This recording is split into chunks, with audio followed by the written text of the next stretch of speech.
Welcome to the Laurel County Public Schools Transportation Department training for transit vans.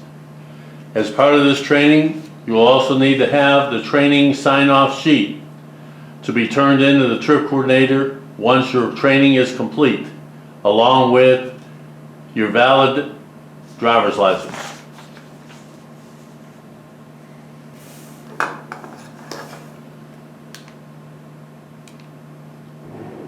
There will be a code that appears on the bottom of your screen, like you see here,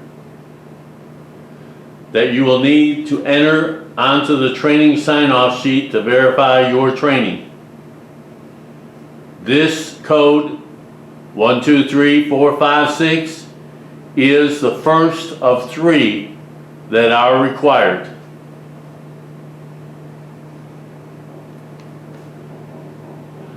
No matter what size T-van you're using, from the smallest to the largest or in between, they offer a versatile option for transporting a small number of students. But to have a safe and enjoyable trip, there are some basic things that drivers need to know. Regardless of the size, the maximum number of passengers is 9, including the driver. This is a KDE requirement and is not to be exceeded at any time. So let's talk about some of the ways that T-vans are different from your personal vehicles. The first is the fact that some of the vans are taller than your average personal vehicles and are subject to wind issues, especially on the interstates. You'll need to make sure you keep both hands on the wheel. They also have a higher center of gravity, so you'll need to slow down for curves and turns to prevent potential rollover issues. Some of the vans also have very low running boards. Be careful of curves if you are parallel parking. As you can see here, they are easily damaged that way.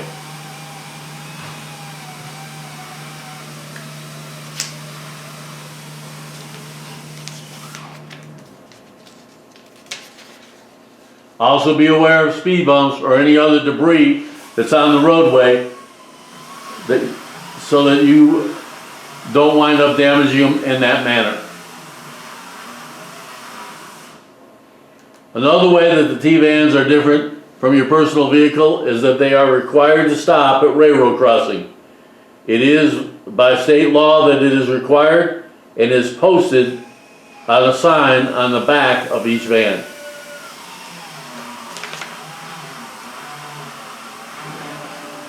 You will get the key from your athletic director or the trip coordinator.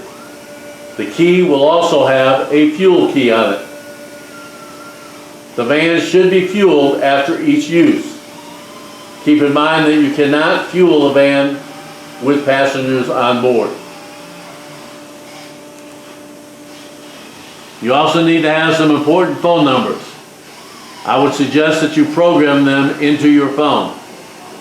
The first one is the trip coordinator, Daisy Creech. If the vans assigned to the high school are already in use, she will have to arrange a van for your trip. Once she gets your trip puts in, she will send you a trip ticket for it.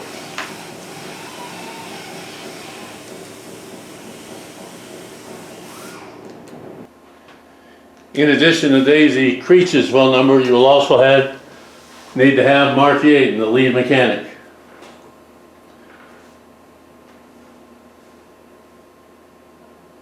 If you have any issues with the van that you identify on the pre-trip inspection or while on the road, he is who you will need to call for assistance. The third person that you'll need to have the number for is the transportation director, Rob Hale. If there's any type of accident, no matter how minor, he needs to be notified.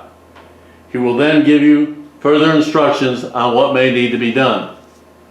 Certainly, any accidents involving injury need to be reported to your school principal as soon as possible also.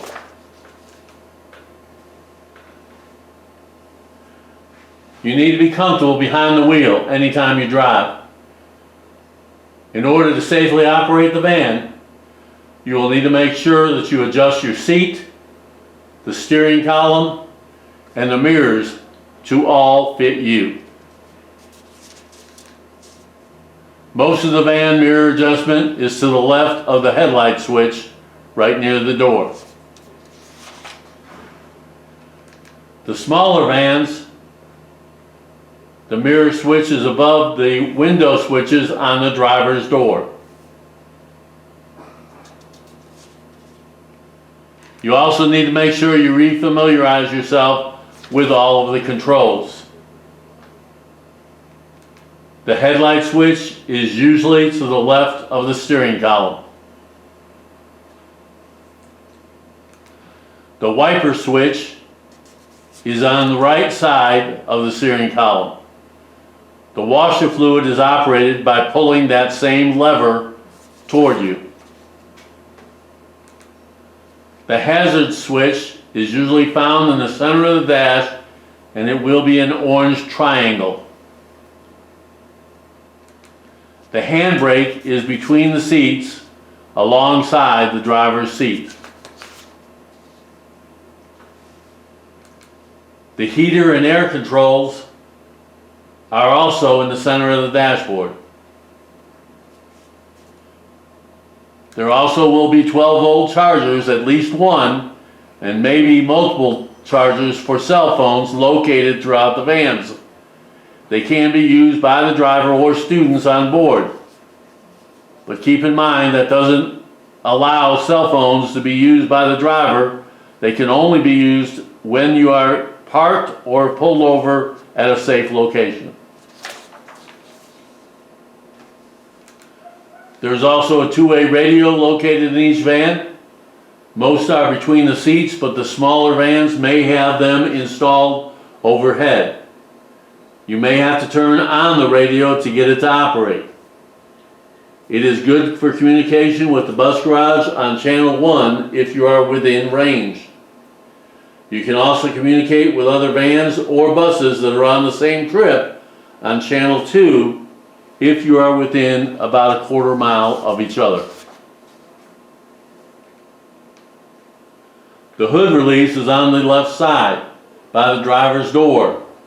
This picture is taken low so that you can see it, but from the driver's seat it is hard to find. If you put your hand along the wheel well and slide forward, you will find it. You need to open the hood for the pre-trip inspection and may need to on your trip if you've encountered any problems.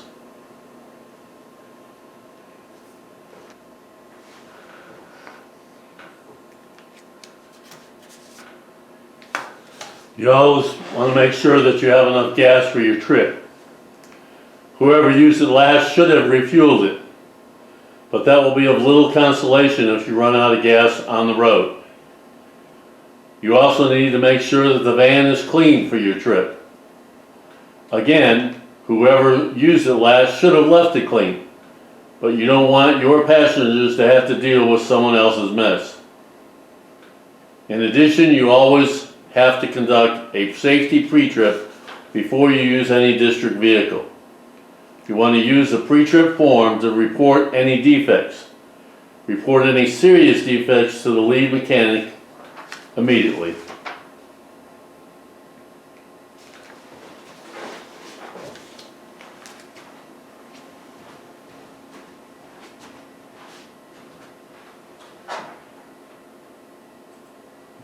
Anytime you're going to take a vehicle out for a trip, you want to make sure you do a safety pre-trip beforehand. So when you come inside, you want to make sure you put the key in the ignition and turn it on. Next thing you want to do is make sure that your wipers are working, and you want to make sure your washer solvent is working.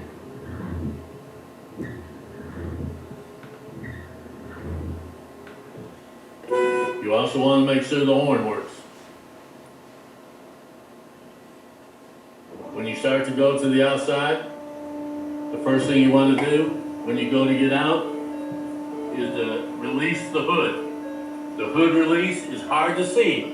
If you take it at this spot right here and go up, it's right underneath there. Very blind spot if you're not sure where it's at. We then go out to the engine area. When you come outside, you want to lift the hood up, make sure you have it secured, and there are several items we'd like you to check. We are not looking for you to become master mechanics, but at the same time, we do want you to check some things that are important to make sure they're correct. The first is the engine oil. To check the engine oil, you pull the dipstick out, you wipe it off, you then insert it back in,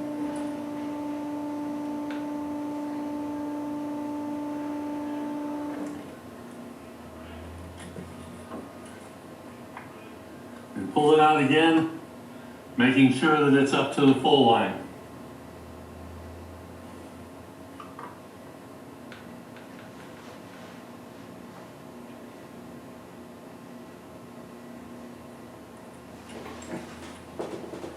You then want to check your coolant level, your brake fluid level.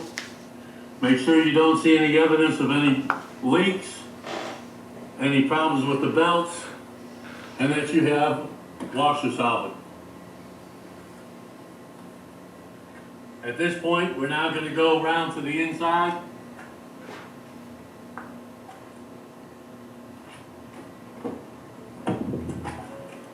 We are going to go ahead and start the engine. We are going to turn on the headlights, and we are going to turn on the hazards. And as we come back around, what you're now listening for any unusual sounds. If you don't hear any unusual sounds, we're now ready to close the engine area. We're now looking at our headlights to make sure that they're on both sides. Our hazards are working on both sides. That indicates that the turn signals will also be working. We want to take a look at the windshield area. And as we go around, in fact, all of the glass area around the vehicle. We come to the tires. We want to make sure there are no cuts or bruises in the sidewalls. As we're coming down the vehicle, as I said, we're looking at the glass. We're looking for any potential body damage. When you're doing a pre-trip on the transit van with the wheelchair lift in it, you need to check to make sure it's working properly. So the first thing to do that is you need to make sure the parking brake is on. The parking brake is in between the seats, and you pull it up. If you do not set the parking brake, the wheelchair lift will not work. As you come back, you come around to the back side. Again, you're looking for any damage, the glass, that the turn signals and hazards are working. As we open the door, some key features to realize about the door. You have a locking door. You lock that way it doesn't come back into you from the wind or any other reason. You then unlock this side, set the lock on it, and if you notice, the lights are not on right here. That's because there's another switch down here that you have to use. You turn that switch on, and now these lights are on, and that means that the lift is ready to be operated. When you pick it up, the first thing you want to do is unfold it. When you go to unfold it, if it doesn't unfold like it is right now, that probably means somebody didn't bring it all the way up. So if you take it all the way up, now it will come down.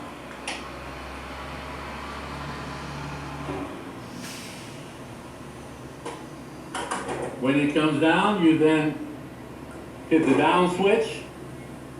The down switch will put it down to the surface level.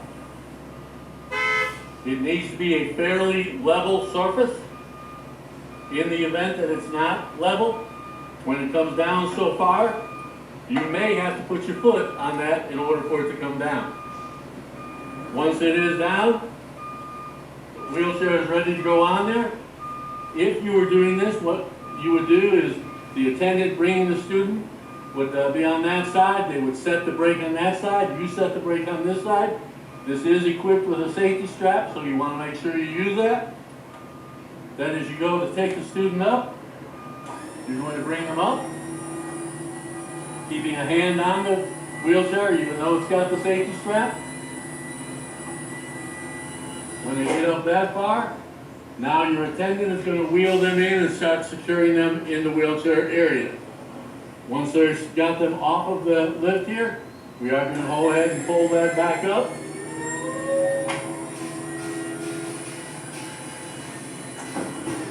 Once it is all the way up, we're going to hang that back here and turn the light switch off. When the attendant has brought them in, they're now going to secure the wheelchair down by these straps. This red knob releases it. It then can be hooked onto the wheelchair in 4 locations.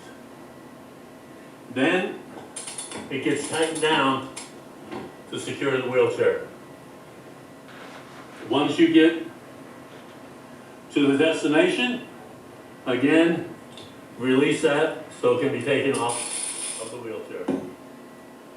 In the back, the seat belts are part of those same controls. As you come down this side, you want to be looking at the same thing. All the glass, all the mirrors, the tires, any body damage. On these, you really want to pay attention to your running boards. They are subject to be hitting curbs, and a key thing for yourself is if you do see any body damage, you want to make sure you take a picture of it and send that to the lead mechanic, Mark. He will probably text you back right away and say, yeah, we knew about it. But you want to make sure you don't get blamed for damage that somebody else has done.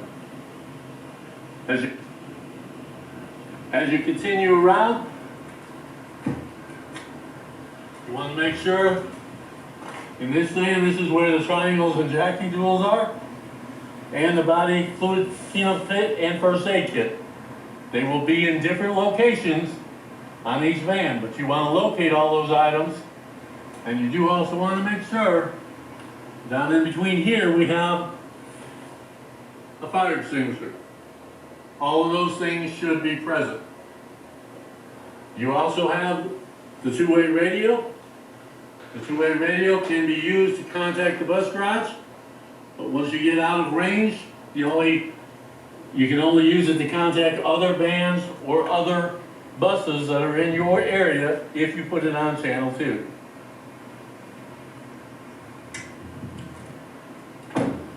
So the van pre-trip is not rocket science, but it is something that's essential to make sure that the vehicle is safe, ready to be used.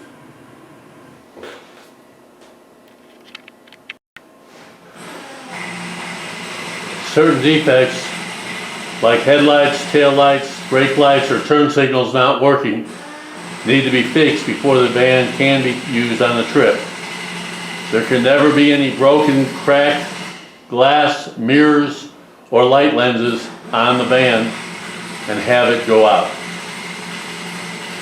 You also want to be aware if you see any physical damage, like you see here on the back of this van, take a picture of it and text it to the lead mechanic. He probably will let you know he was aware of it, but you do not want to get blamed for damage done by someone else. Some additional safety items. You're going to have a fire extinguisher that's going to either be in between the seats in the larger vans or in the driver's door on the smaller vans. You also have emergency triangles. Emergency triangles may be in a location such as this that are easily identifiable as the case for the triangles, or they may be in another location. But you do want to locate those before you take your trip. You also have first aid and body fluid cleanup kits. Again, these can be in different locations, but you want to make sure you have them on the van. The same with the jack and jacking tools. Sometimes the jacks are in the back, other times just not the tools, but the jacks themselves are underneath the front passenger's seat area. So you want to locate those items in the event that you need them.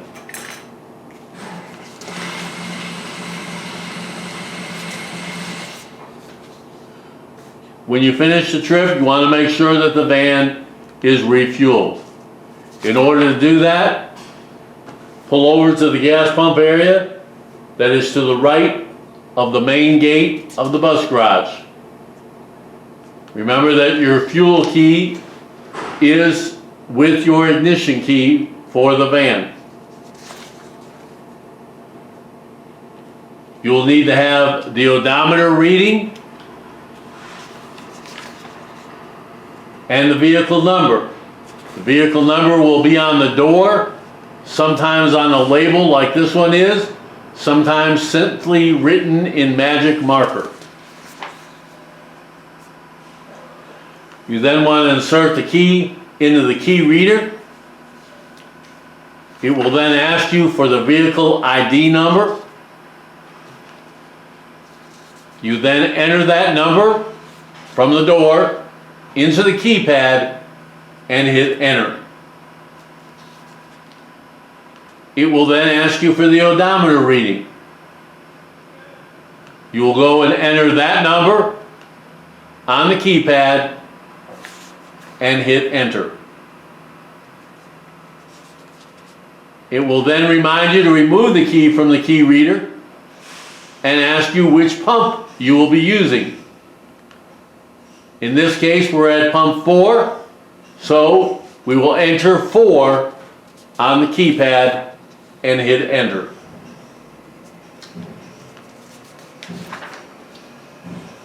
You then open the fuel door, which is alongside the driver's door. The door has to be open in order to open that fuel door.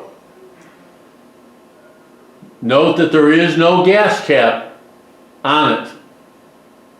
You also want to remember that you cannot fuel a van with passengers on board. You then want to turn the pump on and begin fueling. You do not want to top it off. Once it clicks, you are done putting fuel in it. When it clicks off, shut it off, hang it back up, and close the fuel door.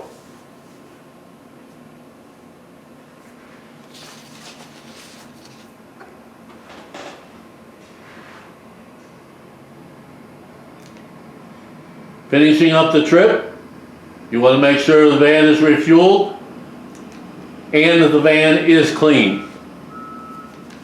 Even if it wasn't properly fueled or cleaned for you, please do the right thing for the next person that has to use the van. Finishing up the paperwork. If the trip was scheduled with a trip coordinator, all of these must be completed and turned in to her. The trip sheet that she will have sent to you, it must be turned in showing the starting and ending mileage and times of the trip. The roster. A roster of everyone that rode in the vehicle, even if they only rode one way on your trip. And the pre-trip form. The form needs to be filled out and returned whether or not there were any defects or deficiencies. To complete this training, you will not be considered trained until you have turned in your completed training sign-off sheet with the 3 code numbers entered in. You must also send a copy of your valid driver's license.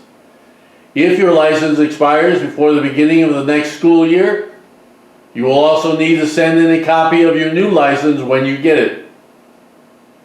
Send them to the trip coordinator, Daisy Creech, by email. That would be daisy.creech@laurel.kentuckyschools.com. You should also provide a copy of both your training sign-off sheet and your driver's license to your athletic director.